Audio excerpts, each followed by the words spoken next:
ఓం నమః శివాయ. ఓం నమో నారాయణాయ.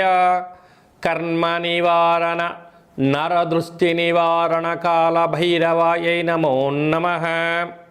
ఓం దిగంబరాయ విద్మహే అశ్వవాహనాయ ధీమహి తన్నో కాల భైరవ ప్రచోదయాతు.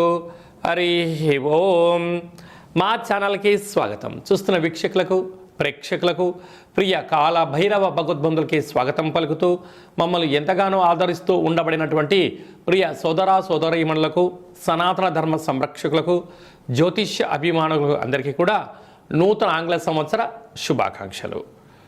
1/1/2026 నుండి 15/1/2026 వరకు పుట్టినటువంటి వారందరికీ కూడా ముందస్తుగా జన్మదిన శుభాకాంక్షలు.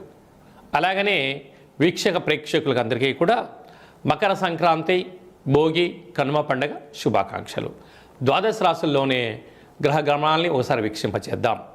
మిథున రాశిలో దేవగురు బృహస్పతి సంచార స్థితి, సింహరాశిలో కేతు సంచార స్థితి, ధనుసు రాశిలో చతుర్గ్రహ సంచార స్థితి, రవి, కుజ, బుధ, శుక్ర సంచార స్థితి, కుంభరాశిలో రాహు సంచార స్థితి, మీనరాశిలో శని సంచార స్థితిలో ద్వాదశ రాశుల్లో గ్రహ గమనాలు ఈ విధంగా ఉన్నాయి.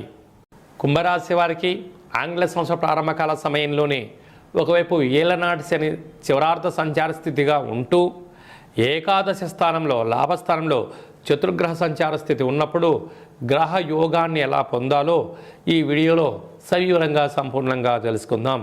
కుంభరాశిలో ఏ నక్షత్రాలు వస్తాయనగా ధనిష్ఠ నక్షత్రంలోని 3వ పాదం, 4వ పాదం, శతభిష నక్షత్రంలోని 4 పాదాలు, పూర్వాభాద్ర నక్షత్రంలోని 1, 2, 3 పాదములు కలిపితే కుంభరాశి. రాశాధిపతి శని భగవానుడు. రాశిలోనే రాహు, 2వ స్థానంలో శని సంచార స్థితి ఉండడం వలన అసలే ఇది శీతాకాలం అవ్వడం వలన చల్లటి ఆహారాలకు దూరంగా ఉండాలి, గోరువెచ్చని పదార్థాలు స్వీకరించాలి, వీలైనంత వరకు మంచులో ప్రయాణం చేయకూడదు, పూర్ణిమ తిథి యందున అసలే నీటి ప్రయాణం చేయొద్దు అని చెప్పి జ్యోతిర్విజ్ఞానం తెలియజేస్తుంది.